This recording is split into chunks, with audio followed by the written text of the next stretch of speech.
Good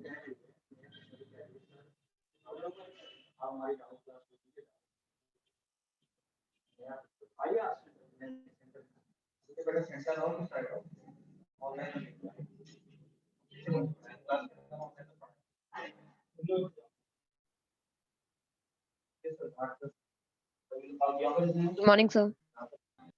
Good morning.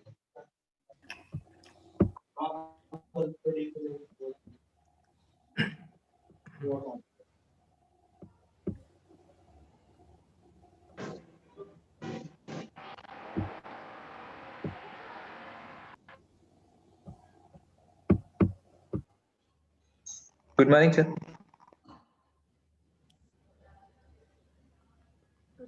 Good morning, sir. Good morning, sir.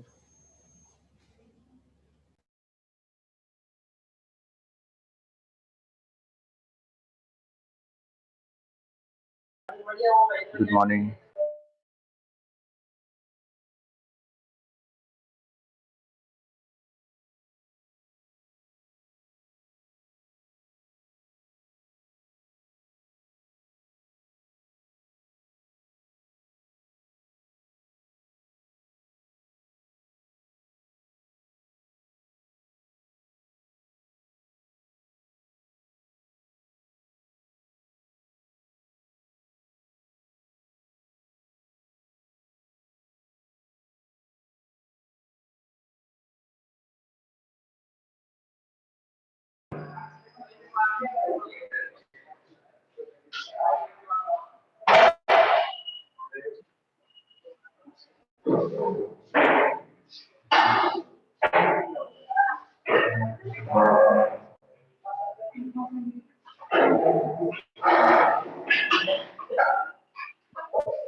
अब देखिए एक बुलेट है स्मॉल एम मास्टर, इसकी इनिशियल वेलोसिटी वी नॉट, ये इस ब्लॉक से स्ट्राइक कर और इसी के अंदर पेनिट्रेट हो जाता है।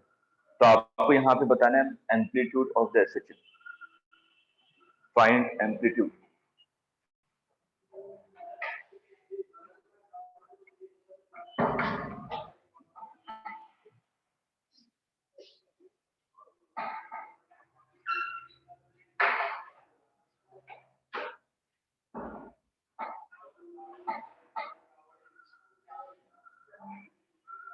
Also find time period.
देखिए मोमेंटम कंजर्व कीजिए। सेकंड केस में क्या हो जाएगा, capital M plus small M आपने मान लिया v वेलोसिटी से मूव कर रहा है, ठीक। अगर मोमेंटम कंजर्व करेंगे तो initial momentum is equal to final momentum, यहां से आपने v निकाल लिया।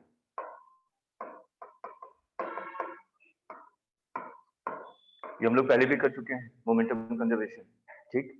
अब एसएचएम में जब भी टाइम पीरियड के बारे में बात करें, एम्पलीट्यूड के बारे में बात करें, सबसे पहले आपके दिमाग में स्ट्राइक करना चाहिए कि मीन पोजीशन है क्या, ठीक है।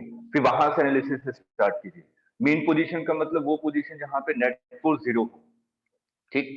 जब ये इसे स्ट्राइक कर रहा है, जब ये इसे स्ट्राइक करेगा तो इस पे नॉर्मल इधर लगाएगा, ये इस पे नॉर्मल इधर लगाएगा। नेट फोर्स 0 है ना सिस्टम पे, ठीक है। अगर नेट फोर्स 0 है Yes. मतलब कि मीन पोजीशन है और स्प्रिंग तो नेचुरल लेंथ है अपनी, ठीक। मतलब कि स्प्रिंग तो कोई फोर्स लगाई नहीं, इसका मतलब यही मेन पोजीशन है। और मेन पोजीशन पे जो वेलोसिटी होती है वो क्या होती है, मैक्सिमम। इसका 0. मतलब ये जो आपने निकाला ये क्या है, वी मैक्स। और V max is equal to क्या होता है, ए ओमेगा। अब जो एसएचएम कर रहा है वो ये सिस्टम एसएचएम कर रहा है। अब मास क्या हो गया, capital M plus small M ना, ये तो इसके अंदर पेनिट्रेट हो चुका है ना, तो उसके बाद यही सिस्टम से एसएचएम करेंगे, ठीक। इसका मतलब एसएचएम में टाइम पीरियड क्या हो जाएगा, 2 pi under root M upon K, यही होगा ना, कल हम लोगों ने किया था। Yes, sir. आपका टाइम पीरियड आ गया तो t is equal to 2 pi by omega, यहां से ओमेगा आ जाएगा, ओमेगा की वैल्यू यहां पे पुट करेंगे, ए आ जाएगा। देखिए क्वेश्चन इजी आता है, बस बेसिक को याद रखिए, क्वेश्चन हो जाएंगे आप लोग कहीं सर से भी हमें पता कि पूछ इसमें लीजिए। हमें पहले कंजर्वेशन ऑफ मोमेंटम करना है। बेटा हम लोग पहले ऑलरेडी कर चुके हैं कोलिजन वाला केस। जब भी कोलिजन हो आपके दिमाग में तुरंत आना चाहिए कि लगता है कि मोमेंटम कंजर्व करना पड़ेगा। सर एक और फॉर्मूला होता है हाफ के स्क्वायर, उससे नहीं कर सकते एनर्जी वाला लगा के? हाँ हाँ, एनर्जी मेथड से भी कर सकते हैं, एनर्जी मेथड से भी कर सकते हैं। उसको हम लोग देखेंगे कि कहाँ पे अप्लाई किया जाए एनर्जी मेथड। पहले हम लोग एक मेथड पे तो कमांड ले लें, ठीक है, उससे भी कर सकते हैं हम लोग। अच्छा हम 3-3:30 बजे आएंगे। मेरे को फिर घर जाना रहता है ना 1 बजे, तो मैं आपको गाड़ी दे दूंगा। कौन सी बाइक दे दूंगा, गाड़ी से जाएंगे। मैं तो गाड़ी से जाता हूँ। आज चलेंगे कैसे, आज हमारी जो गाड़ी थी ना 1 बजे लौट के आएगी, ये दिक्कत है। अच्छा, हमारी गाड़ी मतलब सामने से उनके बेटे का एक्सीडेंट हो गया तो वो ले 1 बजे लौट के देंगे, ये दिक्कत है। ठीक है, मैं अपनी बाइक की चाबी आपको दे देता हूँ। अरे बाइक चलाने को बहुत साल हो गए ना, 10-15 साल हो गए, बाइक चलाते चलाते ठोक दी मैंने कहीं पे। हाँ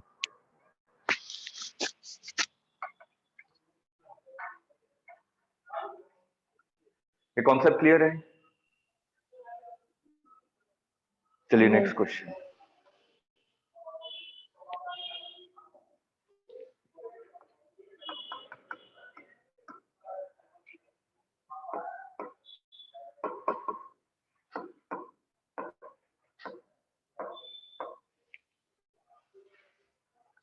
इस केस में आपको निकालना है मैक्सिमम एम्पलीट्यूड।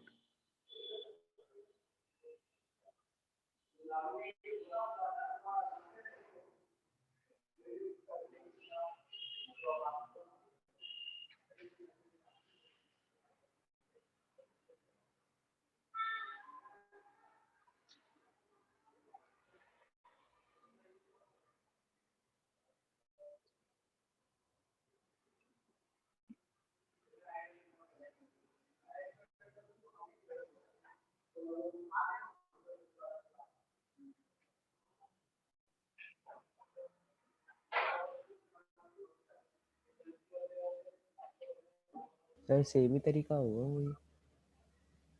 ठीक है, इसमें थोड़ा सा कॉन्सेप्ट बेसिक लगाना पड़ेगा। तरीका वही है, तरीका वही है जो हम लोगों ने किया था, उसी तरीके से।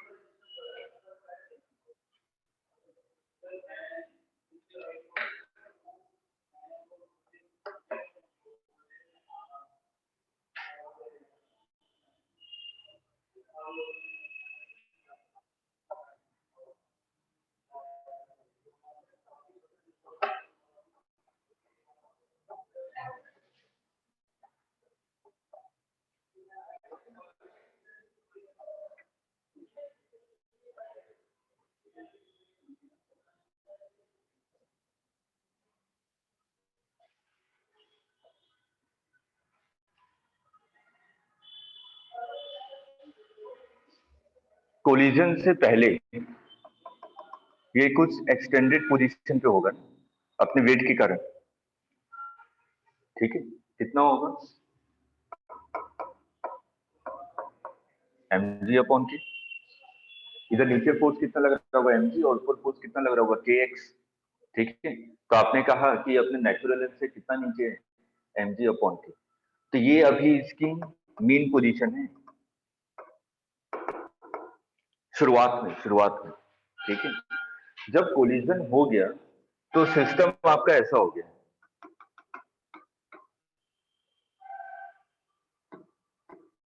ये सिस्टम बन गया है ना।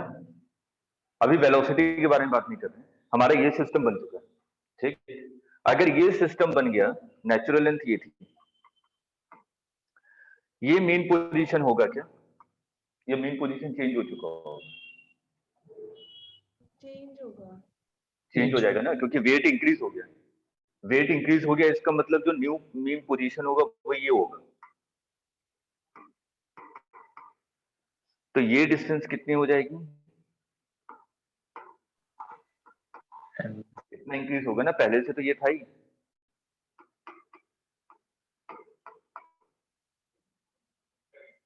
नहीं आया, ये नेचुरल लेंथ है, भूल जाइए थोड़ी देर के लिए, ये नेचुरल लेंथ है आपकी। और टोटल मास कितना है? Capital N plus small N. Spring कब तक एलोंगेट होता रहेगा? जब तक स्प्रिंग फोर्स इस mg को बैलेंस ना कर दे, है ना। तो आपने कहा कि kx is equal to capital N plus small M into G, तो यहां से x इज इक्वल टू क्या आ गया? m plus m by g। यही होगा ना। तो मतलब कि नेचुरल लेंथ से कितनी डिस्टेंस हो गई?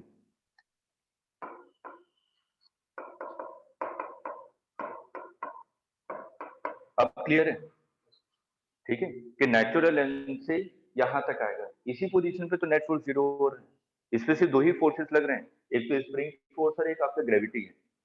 ठीक, तो आपने कहा कि न्यू मीन पोजीशन ये है। यहां पे आपने पार्टिकल की वेलोसिटी निकाली, क्या निकाली? वही मोमेंटम कंजर्व करके,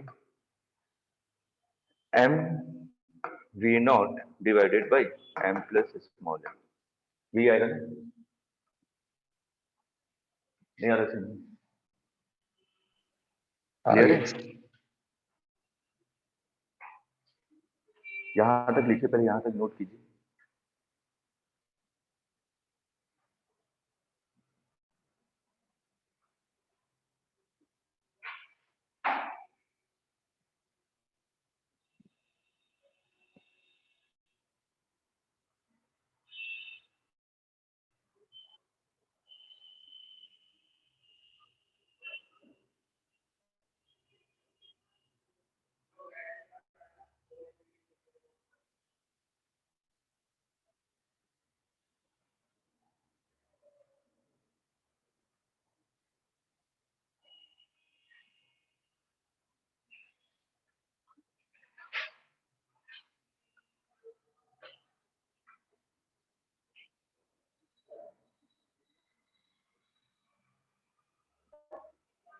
यहां तक सभी को क्लियर है? यस।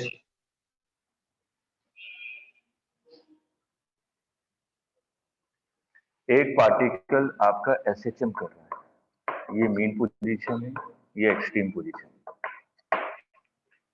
मीन पोजीशन से किसी एक्स डिस्टेंस पे जो पार्टिकल की वेलोसिटी होती है वो ओमेगा अंडर रूट ए स्क्वायर माइनस एक्स स्क्वायर, यही होती है ना। Mean Yes, sir. पोजीशन ये रहा, ये है मीन पोजीशन। यहां से किसी भी एक्स डिस्टेंस पे, एक्स कितना है?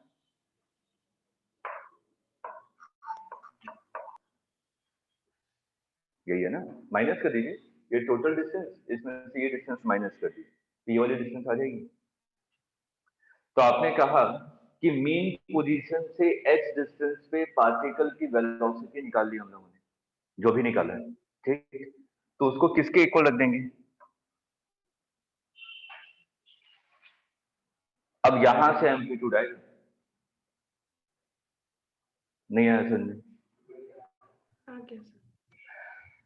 देखिए यहां तक क्लियर है, आपने मोमेंटम कंजर्व करके वेलोसिटी निकाली, लेकिन ये आपका मीन पोजीशन नहीं है, क्योंकि वेट चेंज हो चुका है।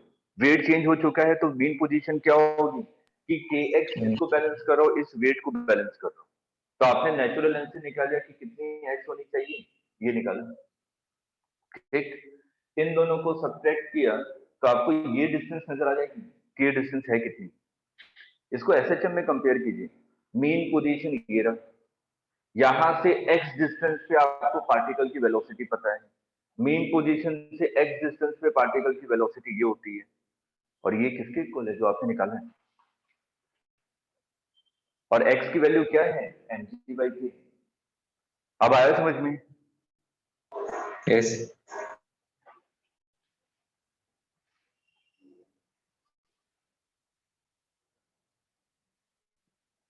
पीएमटी सीपीएमटी होता था तो सीपीएमटी में ये क्वेश्चन पूछा था।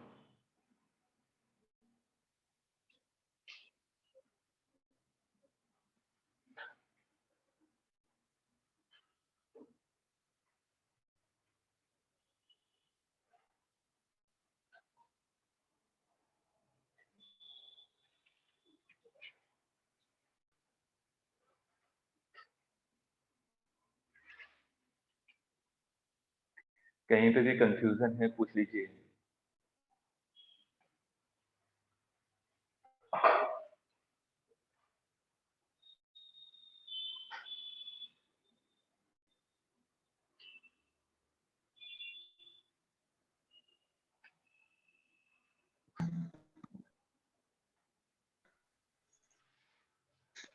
सर अगर बुलेट का वेट नेग्लिजिबल हो तो? किसका? बुलेट बुलेट का। का? तब हमारा वही मीन पोजीशन होगा, तो ये वीमैक्स हो जाएगा। यस। क्लियर है? यस।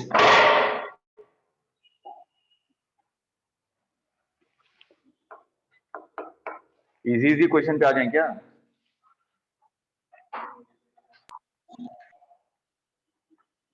अब इजी क्वेश्चन क्या करूं कि टाइम पीरियड निकालो?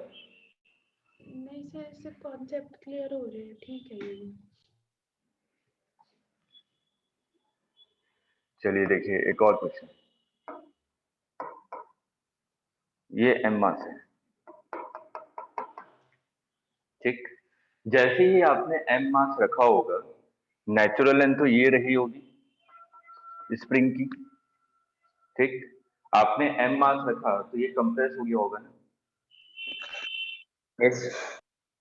आपने क्या किया, एक और एम मास लिया, इसके ऊपर रख दिया, ठीक है। ये दोनों एम मास एक दूसरे से सिर्फ टच कर रहे हैं, बोले कि आपने फिक्स नहीं किया इन दोनों को, ठीक। अब मैं क्या कर रहा हूं, इसको ऊपर हाथ रख के इसको कंप्रेस कर रहा हूं, ठीक है। कंप्रेस किया, उसके बाद मैंने छोड़ दिया, तो ये क्या करेगा, एसएचएम करेगा। तो मेरे से पूछा गया find maximum compression so that upper block doesn't leave lower block. मतलब सिंपल सा क्वेश्चन हो गया कि मैं कितना कंप्रेस करूं ताकि दोनों ब्लॉक साथ में एसएचएम करें।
इसमें क्या कॉन्सेप्ट लगा?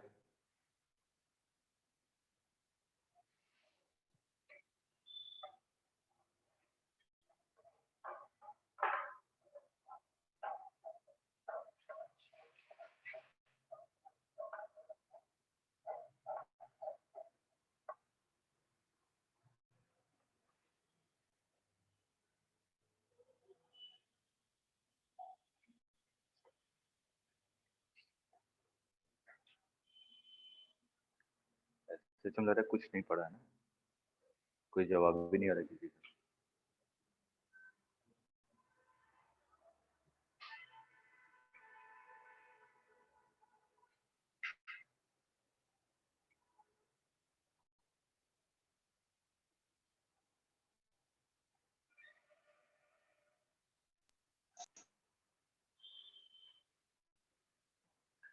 देखिए यहां पर दोनों साथ में मूव कर रहे हैं, ठीक। हमें किसके बारे में सोचना है कि अपर ब्लॉक अगर इसने इसका साथ छोड़ दिया, अगर दोनों अलग अलग हो गए, तो जो अपर ब्लॉक है वो तो मोशन अंडर ग्रेविटी करेगा। अगर दोनों अगर एक दूसरे का साथ छोड़ देते हैं तो जो अपर ब्लॉक है वो मोशन अंडर ग्रेविटी करने लगेगा। अगर अपर ब्लॉक मोशन अंडर ग्रेविटी कर रहा है तो उसका एक्सेलरेशन कितना हो जाएगा? जी। तो ये हमारी बिल्कुल कंडीशन पे है कि अगर इन दोनों ब्लॉक का एसएचएम मैक्सिमम एक्सेलरेशन कितना हो जाए, जी के इक्वल, तो उस कंडीशन पे ये छोड़ सकता है साथ। मैं मैक्सिमम पॉसिबिलिटी के बारे में बात कर रहा हूं, ठीक है। कि मेरे को ये पता है कि अगर दोनों को साथ में मूव करना है, तो दोनों को अगर साथ में मूव करना है तो मैक्सिमम एक्सेलरेशन कितना हो सकता है? जी के इक्वल। मैं मैक्सिमम पॉसिबिलिटी के बारे में बात कर रहा हूँ, ठीक। तो अगर मैक्सिमम एक्सेलरेशन जी के इक्वल हो सकता है तो A is equal to minus omega square X है मेरे पास, ठीक। तो यहां से अगर मैं एमएक्स के बारे में बात करूं तो एमएक्स कितना है? जी। ओमेगा स्क्वायर क्या होता है? दोनों साथ में मूव करते हैं, के बाई एम होता है ना ओमेगा स्क्वायर। यस तो यहाँ पे मास कितना है? के डिवाइडेड बाई 2m, क्योंकि दोनों साथ में एसएचएम कर रहे हैं। यहाँ से हमें क्या मिल जाएगा? अगर एक्सेलरेशन मैक्सिमम है तो एलोंगेशन भी तो मैक्सिमम होगा या कंप्रेशन भी मैक्सिमम होगा। तो एक्स मैक्स कितना आ गया?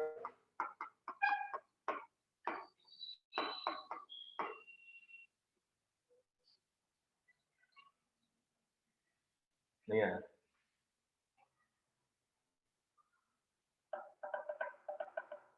मेरे को ऐसी फीलिंग मत आने दीजिए कि आप लोग 10th पास आउट स्टूडेंट हैं, हम 11 सालों को पढ़ा रहा हूँ। थोड़ा सा तो बोलिए कि हाँ सर समझ में आ गया, हाँ ना ना कुछ पता ही नहीं चल रहा। Yes sir. Sir omega square k/2m की इक्वल है। के बाई एम होता है ना हमारे पास ओमेगा स्क्वायर, तो दोनों को साथ में मूव करना है, तो दोनों एक सिस्टम हो गया ना, टोटल मास, दोनों का मास सेम लिया हुआ है।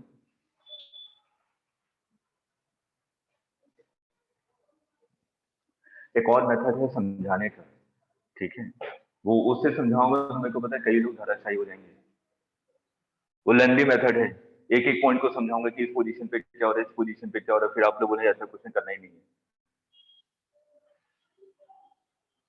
तो इसलिए बस शॉर्टकट मेथड से समझा रहा हूँ ताकि समझ आए।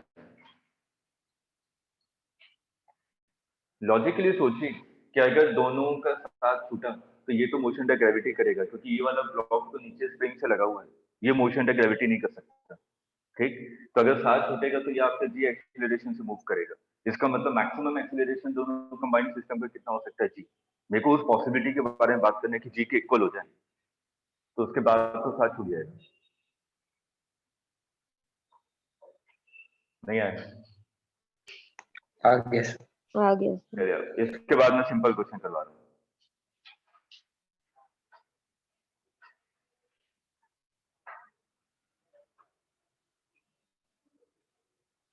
कॉन्सेप्ट लिखते जाइए, मेन कॉन्सेप्ट है, क्वेश्चन से कोई फर्क नहीं पड़ता।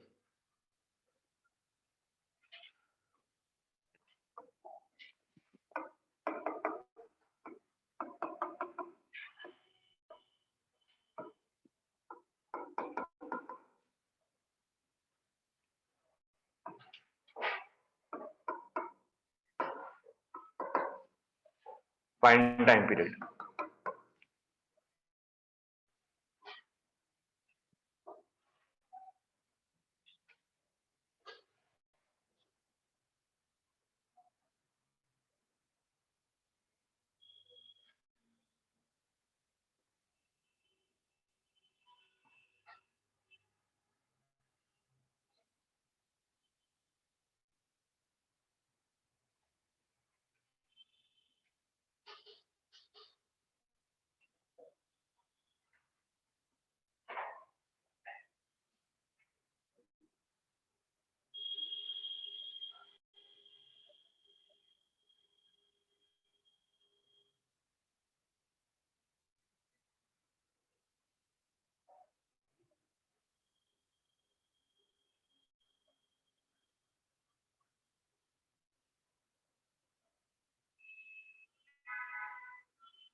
Sir 2π√m/k। हाँ सही है। ये जो ब्लॉक है स्प्रिंग से डायरेक्ट लगा हुआ है ना, यहाँ पे ध्यान से देखिए, ये वाला जो एम ब्लॉक है ये तो स्प्रिंग से डायरेक्ट लगा हुआ है। वो तो पुली बीच में ले आया, उससे क्या फर्क पड़ेगा, तो लेकिन ये तो स्प्रिंग से डायरेक्ट लगा हुआ है। ठीक, मैंने क्या बताया था, स्प्रिंग ब्लॉक सिस्टम में टाइम पीरियड क्या होता है, 2π/m/k।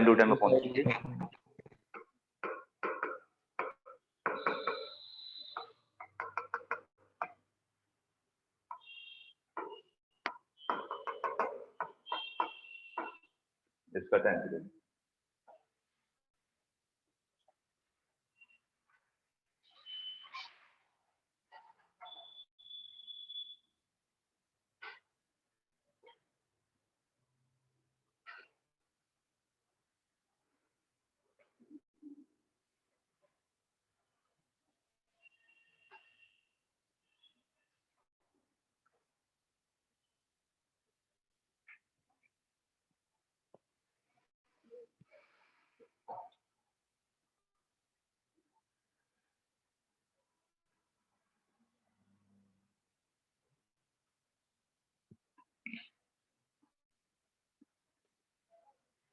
चलिए शॉर्ट ट्रिक देखिए, हम लोग टाइम पीरियड में शॉर्ट ट्रिक कैसे अप्लाई करेंगे। देखो बेसिक को याद कीजिए, जो हम लोगों ने बेसिक कल क्वेश्चन किया था स्प्रिंग ब्लॉक सिस्टम का, मैंने कांस्टेंट फोर्स अप्लाई किया था, ठीक है। उसके बाद आपने एक्स डिस्प्लेसमेंट दिया था मेन पोजीशन से, उसके बाद आपने नेट फोर्स निकाला था, ठीक। नेट फोर्स जब निकाला था मैंने, तो मेरे ख्याल से कुछ ऐसा रिलेशन आ रहा था नेट फोर्स का, F minus K x minus K x naught is equal to mass into acceleration, यही आ रहा था ना। Yes. और मीन पोजीशन पे आपने लिखा था F इज इक्वल टू के एक्स नॉट मीन पोजीशन पे, तो इसको आपने कैंसिल कर दिया था, तो आपने लिखा था minus K x is equal to mass into acceleration, यहाँ से acceleration minus K by M into x, इसको रिप्लेस कर दिया था ओमेगा स्क्वायर, यही था।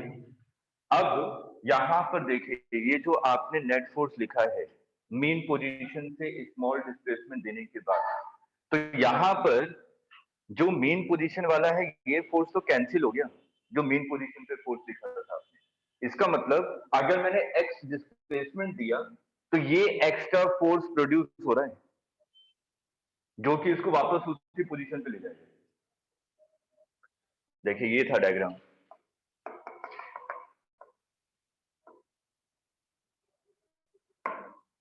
ये मीन पोजीशन है, ठीक। मीन पोजीशन से आपने इसको एक्स डिस्प्लेसमेंट दिया, अगर मैं एक्स डिस्प्लेसमेंट दूंगा मीन पोजीशन से, तो एक्स्ट्रा फोर्स अंदर की तरफ क्या लगेगा, के एक्स, यही के एक्स फोर्स से इसको वापस मीन पोजीशन पे ले जाएगा, ठीक। तो हमें क्या करना है, उस एक्स्ट्रा फोर्स को किसके इक्वल लिख देना है, मास इंटू एक्सीलरेशन। जो भी एक्स्ट्रा फोर्स है उसको हम लोग मास इंटू एक्सीलरेशन लिखेंगे, डायरेक्ट आंसर निकालेंगे, ठीक। तो मेरे को नहीं पता कि यहाँ पे किस पोजीशन पे उसे कोई लेने देना नहीं, इक्विलिब्रियम पे है, इसका मतलब ये मेन पोजीशन होगा,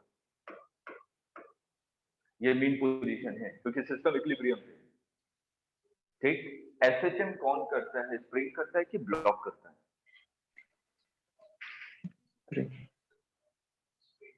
स्प्रिंग, स्प्रिंग तो मासलेस है,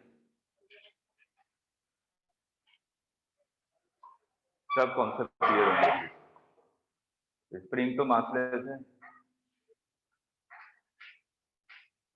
अगर आपने कहा कि स्प्रिंग एसएचएम करे, स्प्रिंग तो मासलेस है, मासलेस होगा तो उस पर फोर्स कैसे लगेगा, उसका तो एक्सीलरेशन होगा ही नहीं।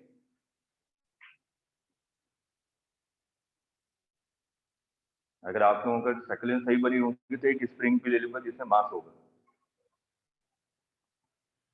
लेकिन वो आप लोगों की शक्लों पे डिपेंड करता है कि हाँ लगेगा कि हाँ वो क्वेश्चन करवाया जाए तो वो क्वेश्चन करेंगे।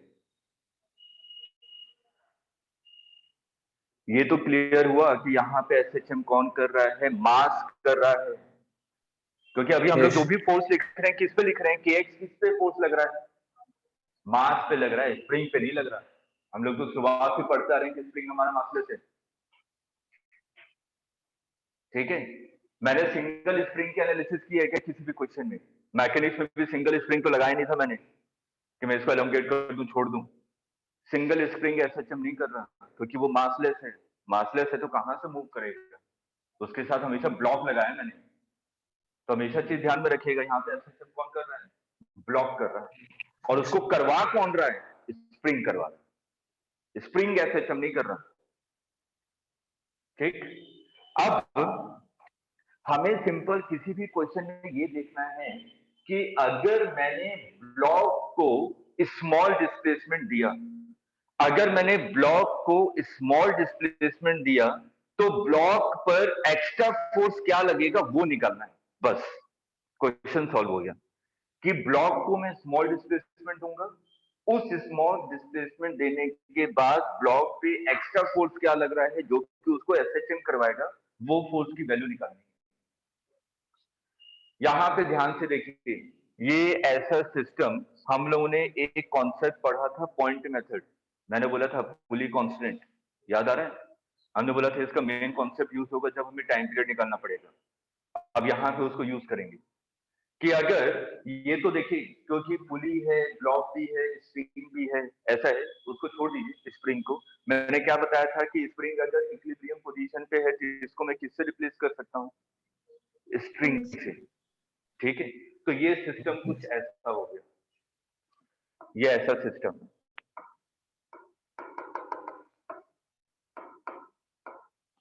ये ऐसा सिस्टम, ठीक है। अगर मैंने इसको x डिस्प्लेसमेंट नीचे किया, इसको मैंने x डिस्प्लेसमेंट नीचे किया, ठीक, पॉइंट मेथड लगाइए, ये पॉइंट आपने लगाया, मेरे को तो डायरेक्ट पता था ना पुली ब्लॉक सिस्टम है तो क्या है, Vp is equal to Va plus Vb divided by 2, याद है ठीक। तो यहाँ पे आपने Va, ये तो जीरो है ना, ये तो ग्राउंड से अटैच किया हुआ है, तो ये तो जीरो होगा। Vb नीचे की तरफ, मतलब कि x, मैंने क्या बोला था कि जो वेलोसिटी का रिलेशन होता है वही डिस्प्लेसमेंट का रिलेशन होता है, वही एक्सेलरेशन का रिलेशन होता है, ठीक। x डिवाइडेड बाई 2, ये Vp मतलब कि ये xp आ गया। अगर मैं ब्लॉक को x डिस्प्लेसमेंट नीचे करूंगा तो पुली कितना नीचे आएगा, x बाई, आ रहा समझ में कि अगर मैंने ब्लॉक को x डिस्प्लेसमेंट नीचे किया तो पुली कितना नीचे आएगा, x बाई 2, ठीक। तो यहां से अगर आपने इसको x डिस्प्लेसमेंट नीचे किया तो ये स्प्रिंग कितना नीचे आ जाएगा, x बाई 2। अगर ये स्प्रिंग x बाई 2 नीचे आ गया तो ऊपर स्प्रिंग फोर्स कितना लगाएगा, kx बाई 2। अब यहां पे ये ऊपर टेंशन T है तो इन दोनों में टेंशन कितना होगा, T बाई 2 T बाई 2, यही करते हैं ना, इन दोनों का टेंशन ऐड किया तो ऊपर टेंशन आ जाएगा। तो उल्टा सोचिए कि ऊपर जितना टेंशन होगा वो दोनों में इक्वली डिवाइड हो जाएगा। तो यहाँ पे अगर फोर्स के x बाई 2 लगा तो इन दोनों में फोर्स कितना लगेगा, के x बाई 4, ठीक। तो मतलब कि इस पे ब्लॉक पे कितना फोर्स लग रहा है और ये किसके इक्वल है, तो यहां से एक्सेलरेशन कितना आ जाएगा, k by 4 m into x, ये किसके इक्वल है, ओमेगा स्क्वायर। टाइम पीरियड आ गया, नहीं आया। शॉर्ट ट्रिक को पहले एक बार अपनी वर्डिंग में लिख लीजिए, उसके बाद क्वेश्चन को सॉल्व कीजिए। पहले क्या है कि एसएचएम कौन कर रहा है, ब्लॉक कर रहा है, स्प्रिंग एसएचएम नहीं कर रहा, क्यों, क्योंकि वो आपका मासलेस है। तो हमारा मेन कॉन्सेप्ट क्या है कि इक्विलिब्रियम पोजीशन से हम लोग ब्लॉक को एक्स पोजीशन डिस्प्लेस करेंगे और एक्स पोजीशन डिस्प्लेस करने के बाद एक्स्ट्रा फोर्स ब्लॉक पे कितना लग रहा है वो निकालेंगे। और उसके लिए निकालने का तरीका क्या है, हम लोग पॉइंट मेथड यूज करेंगे जो पुली ब्लॉक सिस्टम में पढ़ा, पुली कांस्टेंट, ठीक है। इसको लिखे उसके बाद इस सॉल्यूशन को दीजिएगा, मैं 3-4 क्वेश्चन करवा रहा हूँ इसी पे बेस कर।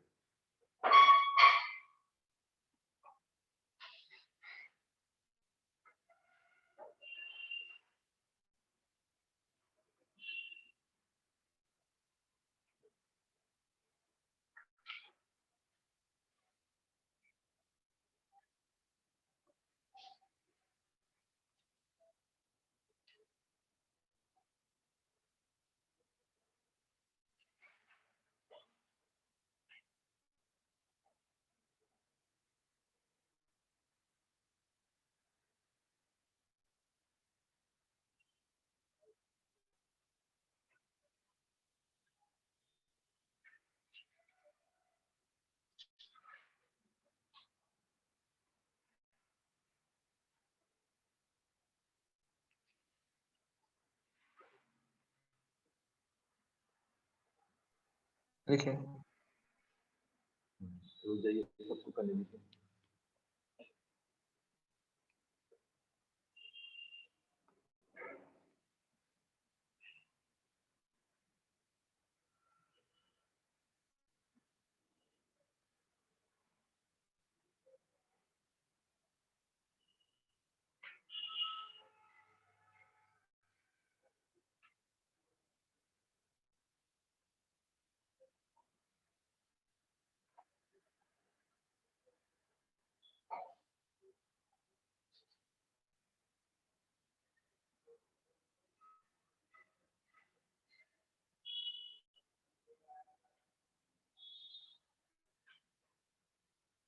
ये सब हो गया।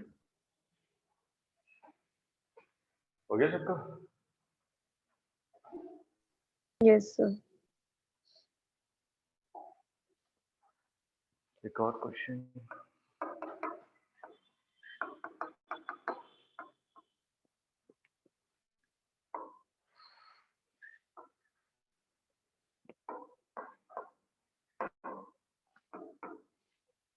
Find time period.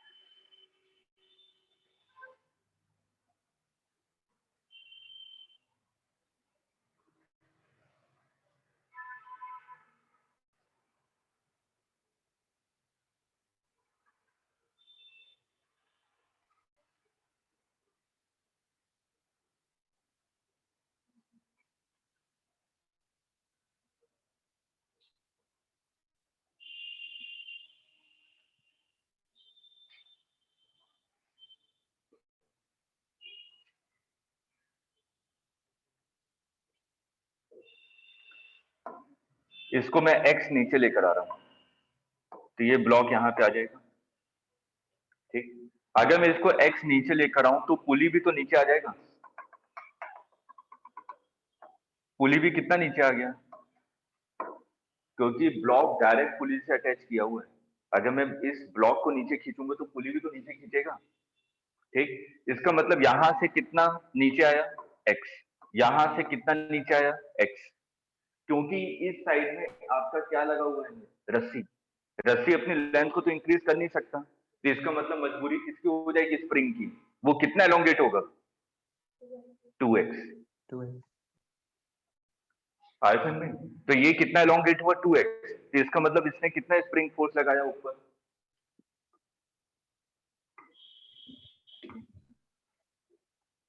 2kx ना। स्प्रिंग एलोंगेट हुआ 2x, तो स्प्रिंग फोर्स कितना लगेगा, 2kx। इधर कितना फोर्स लगा, 2kx, तो इधर भी फोर्स कितना लगेगा, 2kx, तो इधर फोर्स कितना लगा, 4kx। ये किसके इक्वल हो जाएगा, मास इनटू एक्सेलरेशन। तो acceleration is equal to 4k divided by m into x। ये किसके इक्वल है, ओमेगा।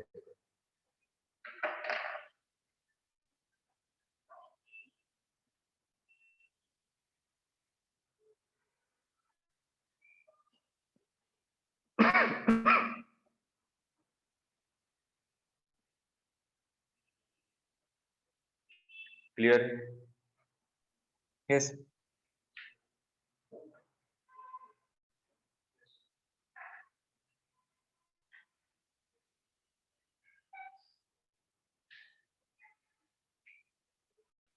नोट कर लिया? Yes sir. चलिए देखिए,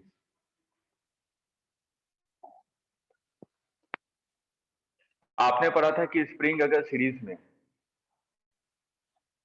तो 1/k equivalent is equal to 1/k1 plus 1/k2। ठीक है, अगर स्प्रिंग आपके पैरेलल में है तो इसके लिए क्या था, k equivalent is equal to k1 plus k2। और एक और पैरेलल कॉम्बिनेशन ये भी था,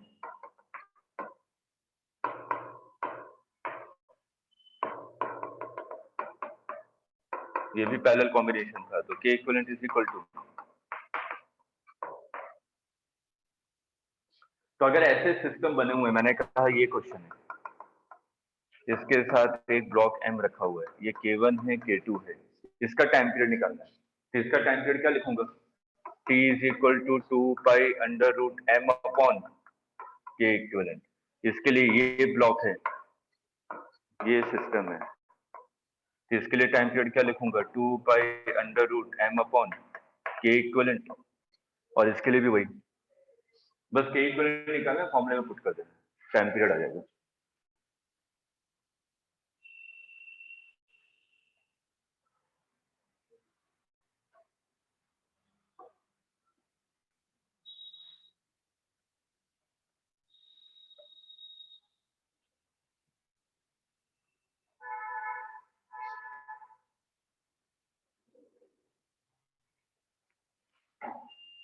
SHM भी यहाँ से कम 3-4 क्वेश्चन हैं,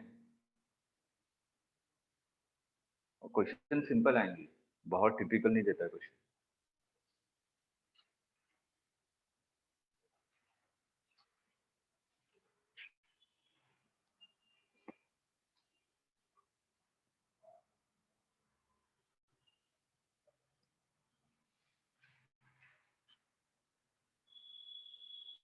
नोट कर लिया? Yes, sir.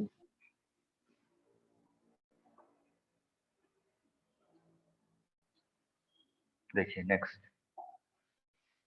ये एग्जाम में पूछा हुआ है आपके। एक स्प्रिंग है, एम ब्लॉक से कनेक्टेड है, इसका के है और नेचुरल लेंथ इसकी एल है, ठीक। Spring is cut into n equal parts and connected in parallel. Find new time period.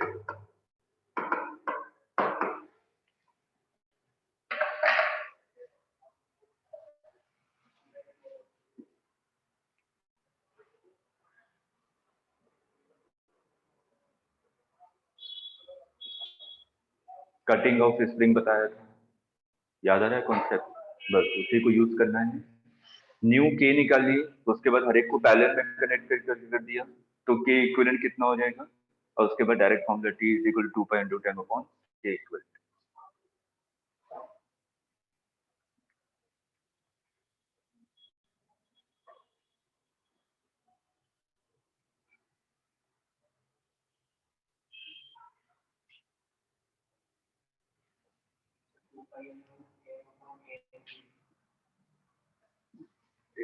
Answer है मेरे पास, हाँ।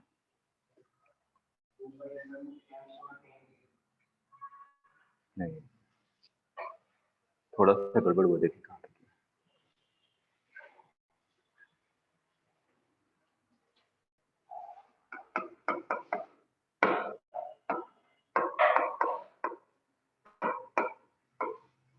है। ये है आंसर, सॉल्व कीजिए, आप लोगों को करना है, ये सिंपल क्वेश्चन तो हो जाना चाहिए।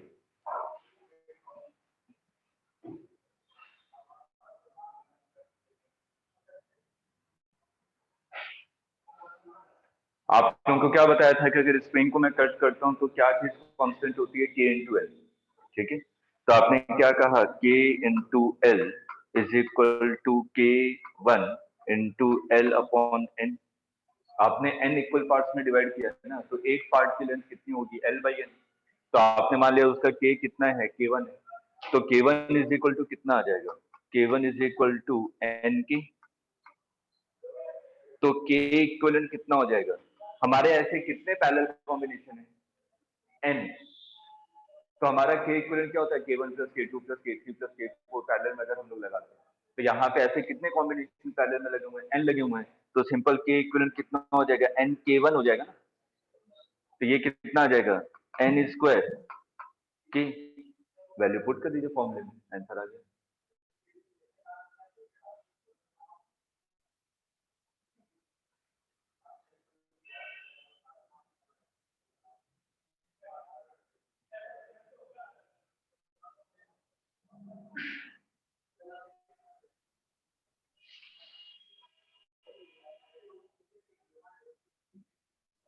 क्लियर है?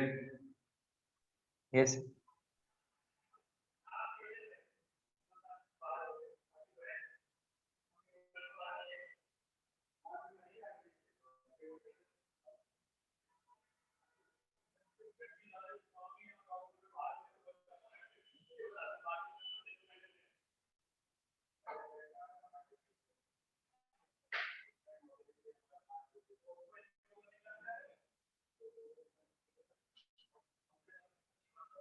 नोट कर लिया? Yes.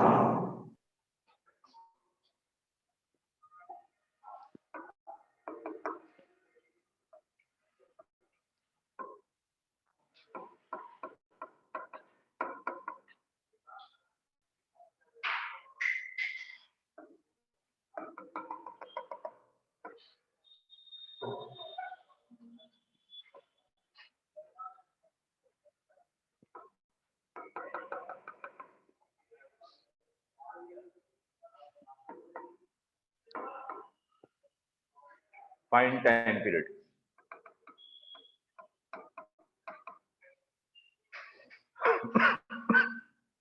Find time period.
हमें बस स्मॉल डिस्प्लेसमेंट देना है। देखिए ध्यान से देखिए, अगर मैं इसको स्मॉल डिस्प्लेसमेंट दूं तो ब्लॉक यहां पे आ जाएगा। आपने इसको कंप्रेस कर दिया एक्स डिस्प्लेसमेंट, तो ये एक्स है। ठीक, मैं इसको अलग से बना रहा हूं। आपने जब इसको कंप्रेस किया तो ये वाला स्प्रिंग इस पे फोर्स किस डायरेक्शन में लगाएगा? राइट डायरेक्शन है। ये वाला स्प्रिंग कंप्रेस हो चुका है, तो राइट डायरेक्शन में फोर्स कितना लगाएगा? kx। ये ब्लॉक है।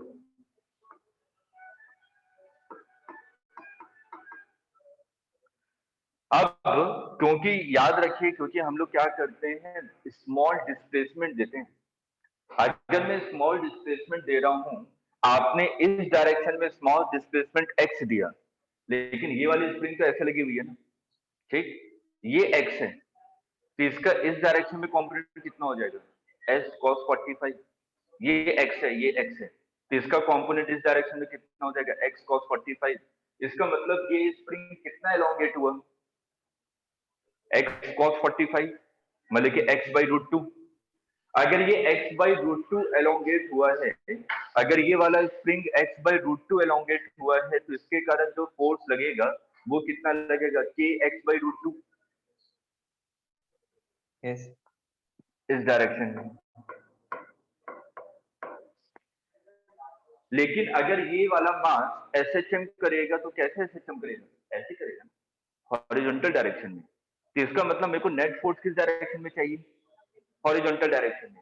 तो इस के एक्स बाई रूट 2 का हॉरिजॉन्टल कंपोनेंट कितना हो जाएगा? K x by root 2 into cos 45। तो ये कितना हो जाएगा? K x by 2। तो हॉरिजॉन्टल डायरेक्शन में नेट फोर्स कितना है? 3 के एक्स बाई 2। और यही फोर्स किसके इक्वल है? MB।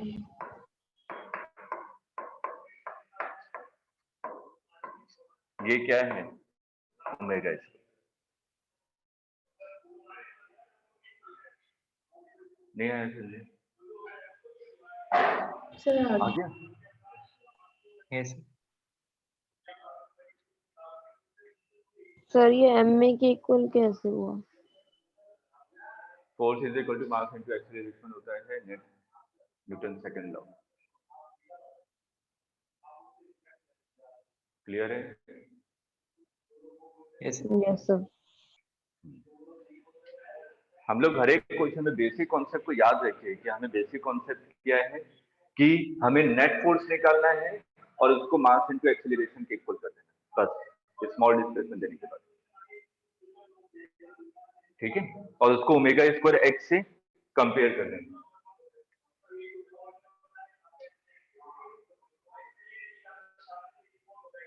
एक और क्वेश्चन, बहुत कॉम्बिनेशन बन सकते हैं जितने इमेजिन कीजिए। देखिए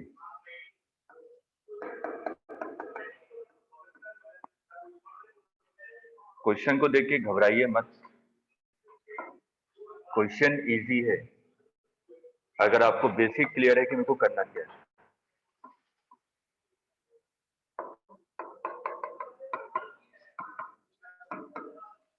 इक्विलिब्रियम पे है ये सिस्टम। अगर इक्विलिब्रियम पे है तो आपका कॉन्सेप्ट क्या कहता है कि ये सब एंगल कितने होंगे, कितना होगा एंगल 120। लेबनिज थ्योरम, अगर 3 इक्वल फोर्सेस हैं और किसी पॉइंट पे लग रहे हैं तो हर एक के बीच में एंगल भी 120 होना चाहिए। ठीक, ये आपको क्वेश्चन दिया हुआ है, फाइंड टाइम पीरियड।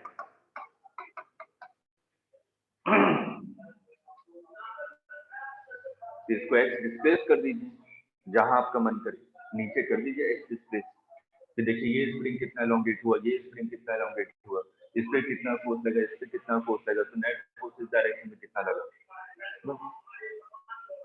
अगर मैं स्प्रिंग को ऐसे कंप्रेस करूं नीचे की तरफ तो ये स्प्रिंग का ऐसे ऐसे करेगा, ठीक है। तो इस डायरेक्शन में नेट फोर्स निकालिए कितना होगा, जिस डायरेक्शन में कंप्रेस कर।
ये एंगल कितना होगा 30 ना, ये 90 है, ये 90 है, ठीक। तो ये एंगल आपका 30 है। आपने क्या किया, इसको एक्स कंप्रेस नीचे की तरफ किया, ठीक। तो एक्स नीचे की तरफ ले जा रहा हूं, ये एक्स है, स्प्रिंग तो ऐसे अटैच है, तो इस डायरेक्शन में एक्स का कंपोनेंट बस ये निकालिए, तभी मेरे को स्प्रिंग फोर्स के बारे में पता चलेगा। ये है ना स्प्रिंग, ठीक। तो ये स्प्रिंग है, आपने इसको नीचे की तरफ कंप्रेस किया, ये स्प्रिंग है, तो ये एंगल कितना हो गया 60 डिग्री। तो इसका कंपोनेंट इस डायरेक्शन में कितना हो जाएगा x cos 60, मतलब कि x बाई 2। तो मतलब कि इस स्प्रिंग ने कितना फोर्स लगाया के एक्स बाई 2। ये एंगल कितना है 30 है। मेरे को तो किस डायरेक्शन में फोर्स चाहिए, वर्टिकल डायरेक्शन में। तो वर्टिकल डायरेक्शन में फोर्स कितना आया के एक्स बाई 2 साइन 30, मतलब कि के एक्स बाई 4। ये भी तो के एक्स बाई 4 लगाएगा, ठीक। तो ऊपर कितना आ गया के एक्स बाई 4, के एक्स बाई 4, के एक्स बाई 2, और इसको आपने कंप्रेस किया x, तो ये ऊपर फोर्स कितना लगाएगा के x net is equal to. आगे अगर आप लॉजिकली सोचिए, जो आपने पढ़ा था वेक्टर पढ़ा, वेक्टर का कंपोनेंट यूज किया, मतलब कंपोनेंट तो वेक्टर से निकालते हैं। ऐसा क्वेश्चन कभी नीट में नहीं आएगा, कभी नहीं आएगा, लेकिन सिर्फ आपने पढ़ा वो कॉन्सेप्ट से हम क्वेश्चन को कर सकते हैं, बस इसलिए करवा।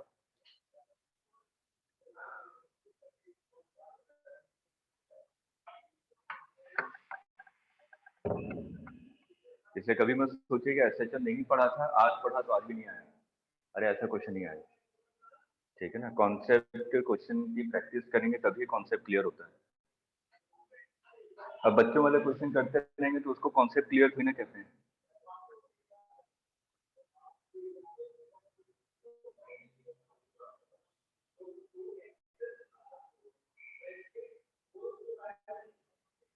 वो आप लोगों का कॉन्फिडेंस 1 साल तक बना के रखेगा बच्चों वाला क्वेश्चन करते रहेंगे, मार्क्स भी बहुत अच्छे आते रहेंगे।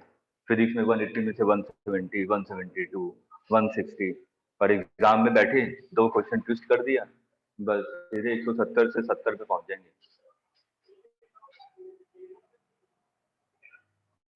तो अगर 2 क्वेश्चन भी एक एग्जाम में नहीं हुए, पूरा मॉरल डाउन कर देता है अगले क्वेश्चन के लिए।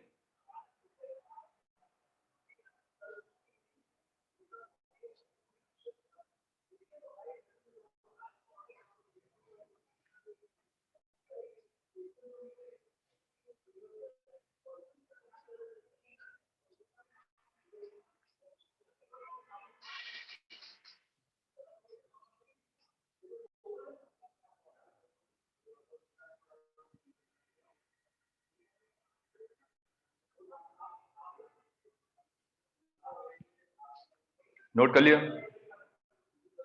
Yes sir. Yes, yes.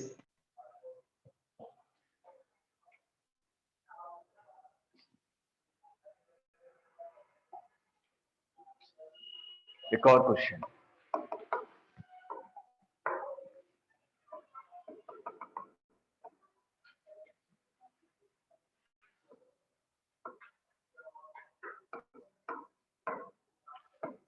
ये स्प्रिंग ब्लॉक है और इसका जो टाइम पीरियड है कैपिटल टी गिवन है, ठीक। स्प्रिंग ब्लॉक एसएचएम करेगा तो इसका टाइम पीरियड आपको पता है 2 pi into ten of T, ठीक है। आपने कहा कि इस स्प्रिंग मास सिस्टम को मैंने कितना कंप्रेस किया, ए।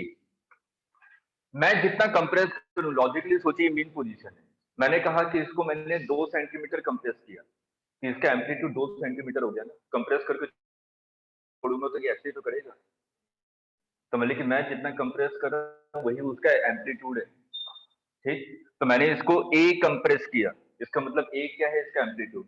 तो अगर इसको मैं छोड़ दूं कंप्रेस करके, तो ये क्या करेगा, एसएचएम करेगा, दोनों तरफ ए तक जाएगा, ठीक।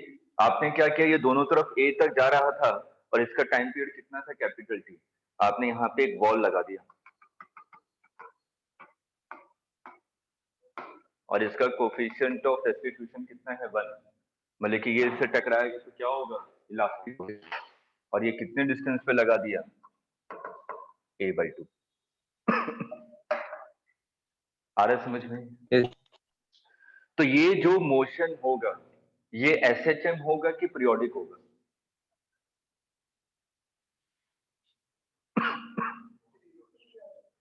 एसएचएम में क्या होता है कि एम्पलीट्यूड सेम रहता है मेन पोजीशन के राइट हैंड साइड में और मेन पोजीशन के लेफ्ट हैंड साइड में, मतलब कि दोनों तरफ ए तक जाना चाहिए था, लेकिन बीच में आपने क्या किया, a/2 पे बॉल लगा दिया, तो ये यहाँ पर आएगा, टकराएगा, टकरा के फिर वापस ए तक जाएगा। अच्छा ये बताइए, टकराने के बाद ये वापस ए तक जाएगा कि कहीं बीच में रुक जाएगा? ए तक जाएगा, क्योंकि कोफिशिएंट ऑफ सब्स्टिट्यूशन बन दिया हुआ, इलास्टिक कोलिजन हो रहा है, ठीक है। तो मतलब कि जितनी वेलोसिटी से टकरा रहा होगा उतनी वेलोसिटी से वापस आएगा, इसका मतलब कोई भी एनर्जी लॉस नहीं हो रही है, ठीक है। एनर्जी लॉस नहीं हो रही है तो जहां से वापस पहुंचेगा वो। आ रहा है समझ में? Yes. तो हमसे पूछा गया इस पीरियोडिक मोशन का टाइम पीरियड। ये एसएचएम नहीं है, एसएचएम में दोनों एम्पलीट्यूड दोनों तरफ सेम होनी चाहिए, इस चीज को ध्यान में रखिए, ठीक। तो ये पीरियोडिक मोशन कर रहा है, अगर पीरियोडिक मोशन कर रहा है तो आपसे पूछा गया time period of periodic motion.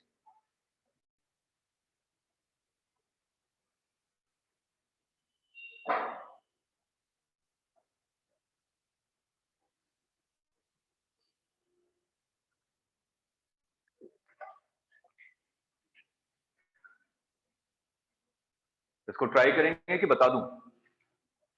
Sir try करेंगे। बता दूं? वैसे बताऊंगा नहीं, ट्राई करने के लिए दे रहा हूँ। एक बार सोचिए, ठीक है। हिंट दे रहा हूँ, जो हम लोगों ने स्टार्टिंग में निकाला था ना कि a/2 से स्क्रीन तक जाने में कितना टाइम लग रहा है, a/2 से मीन पोजीशन तक जाने में कितना टाइम लग रहा है, उस कॉन्सेप्ट को यहाँ पे यूज करेंगे। यूज कीजिए, सिर्फ 2 लाइन का आंसर है, क्वेश्चन देखने में डरावना है, ठीक, लेकिन अगर बेसिक चीजें पता है तो 2 लाइन में 1 मिनट से ज्यादा टाइम लगेगा सॉल्व करने में। ये एम्स का क्वेश्चन है, एम्स ने पूछा था।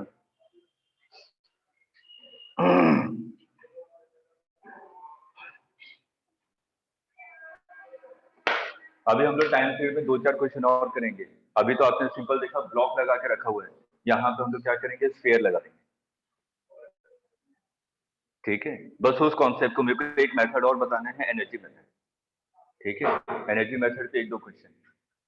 जब भी आपका सर्कुलर बॉडी अटैच कर दिया जाए स्प्रिंग के साथ, तो हम लोग एनर्जी मेथड को यूज करेंगे। और सिंपल ब्लॉक लगा हुआ तो आपको मेथड पता ही है कैसे निकालते हैं टाइम। ठीक है, तो इसलिए कल हमारा टाइम पीरियड पे क्वेश्चन कंप्लीट हो जाएगा, उसके बाद हम लोग आ जाएंगे एंगुलर एक्सिस, पेंडुलम, और उसके बाद रिजिड बॉडी कैसे करती है, उन सब चीजों के बारे में। और जो लास्ट टॉपिक होगा आपका फोर्स्ड ऑसिलेशन, डैम्प्ड ऑसिलेशन, ये कभी भी नहीं पूछा जाता, तो उसमें हम लोग ज्यादा डिटेल में नहीं जाएंगे। तो हम लोग को याद कर लीजिए, बेसिक कॉन्सेप्ट को रखिए ध्यान में, बस उतना ही। ठीक है, तो मैक्सिमम परसों तक आपका एसएचएम कंप्लीट हो जाएगा। ठीक है, और वेडनेसडे, थर्सडे, फ्राइडे को क्लास होगी मोस्ट प्रोबेबली, कल मैं बता दूंगा। ठीक है, मंडे को नहीं हुई थी इसलिए। और आप लोगों की जो मैं टाइमिंग बोला था बढ़ेगी, वो मंडे से बढ़ेगी, क्योंकि अभी आईटी का पेपर 22 से स्टार्ट हो रहा है। ठीक है, तो उस समय तो बिल्कुल पैक हैं सभी फैकल्टीज, तो वो थोड़ा सा रिलैक्स हो जाएगा, तो उस टाइम को यूटिलाइज कर लेंगे यहाँ। और तब तक तो कुछ डेट फाइनल हो जानी चाहिए थी। तो हम लोग ये मान के चल रहे हैं कि अप्रैल में आप लोगों का पेपर है, जब तक नहीं डेट आ रहा है। अगर डेट आ गया फिर देख लिया जाएगा, उस हिसाब से चेंज कर देंगे चीजों को। ठीक है, thank you sir. Thank you sir. Thank you. Okay, welcome welcome.